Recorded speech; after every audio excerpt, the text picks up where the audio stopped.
Je vais vous lire les quelques lignes qu'elle nous a transmises qui présentent en fait le fonds photographique des Archives nationales d'outre-mer.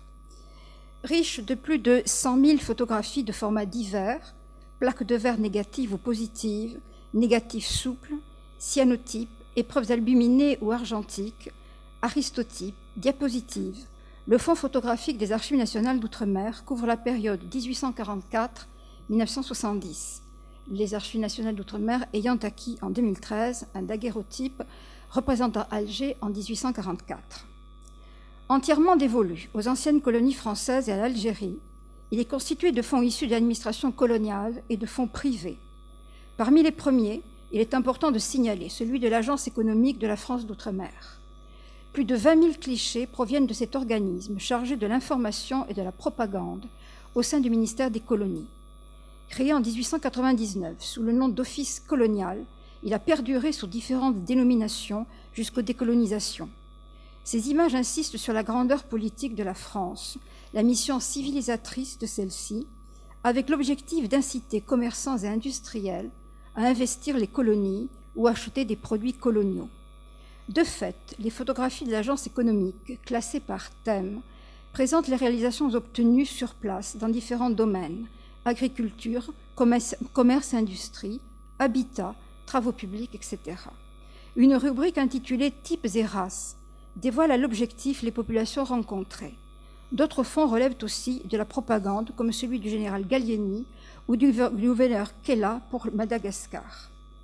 Parmi les fonds privés, les ANOM conservent des albums d'amateurs, album d'un colon à Médéa, en Algérie, en 1910, des photographies ou plaques de verre d'explorateurs ou d'administrateurs comme Brazza, Gaden, Dauvilliers, Lapérine, Moll, de médecins comme Ocar, Cureau, Pinault, Ecknor, de géographes comme Cuisinier, d'ingénieurs comme Émile Pierre, de photographes comme Dominique Darbois.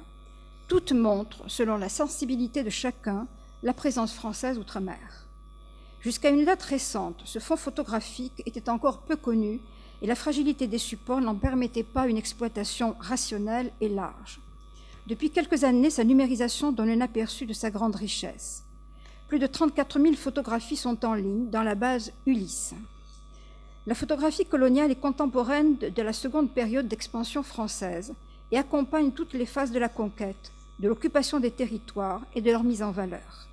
Elle fixe parfois les épisodes guerriers, mais est là, surtout, pour faire acte de propagande ou nourrir l'imaginaire du lecteur. C'est le temps de l'exotisme colonial. La photographie révèle des informations qu'il serait difficile de raconter par écrit. Dans cette seconde moitié du XIXe siècle, des journaux comme Le Tour du Monde, le Journal des Voyages, puis l'Illustration, plus spécifiquement tournés vers les récits de voyage ou d'exploration de l'étranger et relatant les conquêtes coloniales, sont très en vogue. On y trouve, outre les récits, des gravures souvent inspirées de photographies et à partir de 1891, des reproductions de photographies. En 1860, Édouard Charton écrivait dans la préface du premier volume du Tour du Monde « La photographie qui se répand dans toutes les contrées du globe est un miroir dont le témoignage matériel ne saurait être suspect et doit être préféré même à des dessins d'un grand mérite dès qu'ils peuvent inspirer le moindre doute. » Avec les gravures, la vérité était souvent sacrifiée au caractère esthétique et émotionnel de l'image. La photographie devient irremplaçable et le mode privilégié de représentation des colonies et des colonisés. La photographie a fait l'objet ces dernières années de nombreuses publications ou expositions qui ont eu pour thème l'autre et le regard que l'Européen a porté sur lui.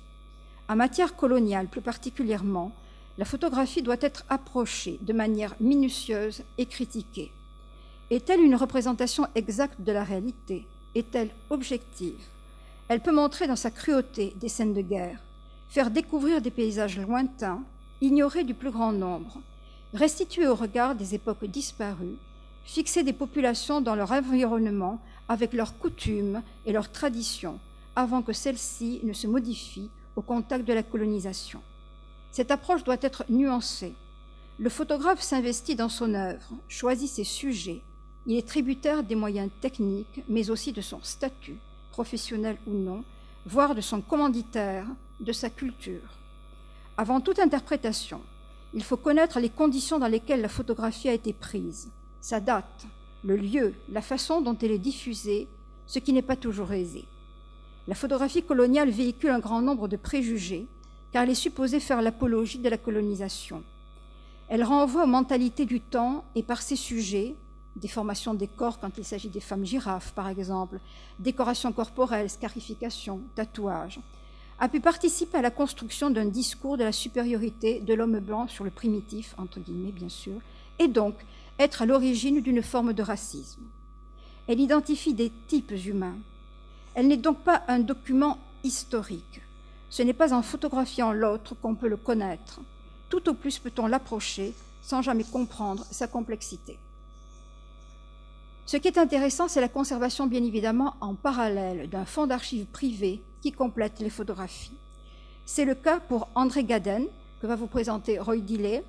Les Archives nationales d'outre-mer vont publier cette année dans la collection Histoire d'outre-mer 300 photographies d'Henri Gaden, choisies par Roy Dilley.